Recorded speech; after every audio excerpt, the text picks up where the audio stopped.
পাইতেছি না। রূপা, আমি তোমার ধৈর্য কথা দিতেছি রূপা, আমি সত্যি সত্যি ভালোই যাবো, আমি আর কোনো খারাপ কাজ করবো না, শুধু শুধু মানুষের সাথে ঝামেলা করবো না। রূপা, আমি তোমার অনেক ভালোবাসি, আমি তোমার ছাড়া থাকতে আসলে আমার খুব কষ্ট হয়, তুমি আমার সাথে লও রূপা। তুমি সত্যি ভালো হয়ে যাইবা?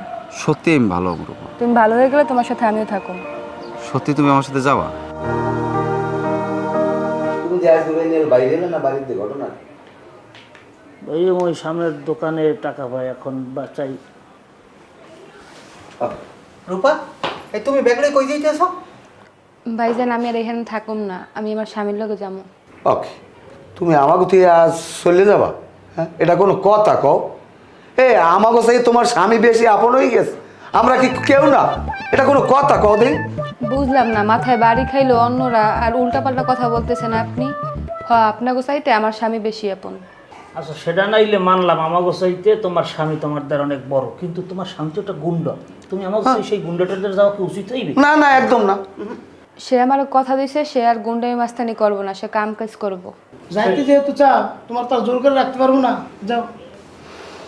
ঠিক আছে, তুমি যাবা, যখন যাও, তাই একটা কথা কইয়ে দিই তোমারে, তোমার স্বামী যদি মনে করো একটু উল্টাপাল্টা করো, আমাকে এনে আইতে পারো, কারণ আমাকে ম্যাচ আর আমাকে মনের দরজা তোমার জন্য আজীবন খোলা থাকবে। আচ্ছা ঠিক আছে, আমি তৈলে যাই। ঠিক আছে, যাবা যখন, আমরাও তোমাকে আগাই দিই, যেহেতু তোমার স্বামীর কাছে পৌঁছাই দেওয়ার পরে কোনো ঝামেলা না হয় নাকি? চলো চলো, আগাই দিই।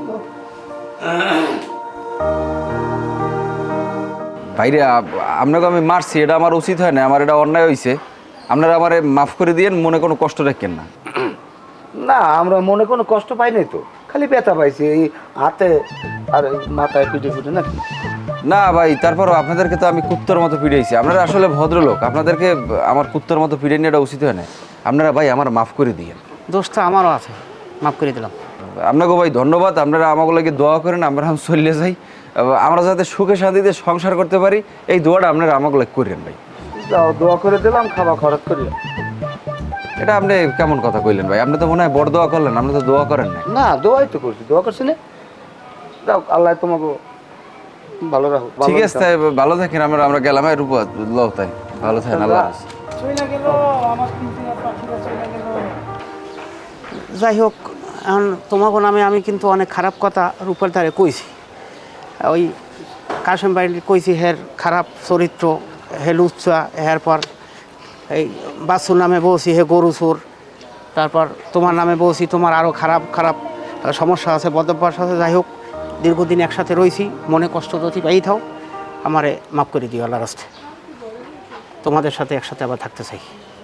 তুমি মিথ্যা অপবাদ দিয়েছো, আমাকে নামে বাজে কিছু কথা কইছো, এটা বুঝি আমরা, কিন্তু তোমারও আমরা বাইন্দে পিটাইছি, এটা আমাকে ঠিক হয় না, তুমি আমাকে মাফ করে দিও।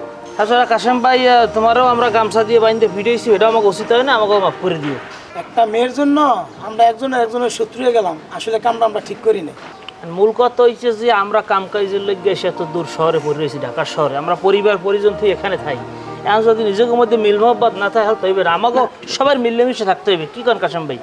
এটা এককালে 100%, কিন্তু আমরা আগের মতো ঠিকই এখন মিলেমিশে এক পরিবারের মতো এখন আমরা থাকবো না, কি করেন?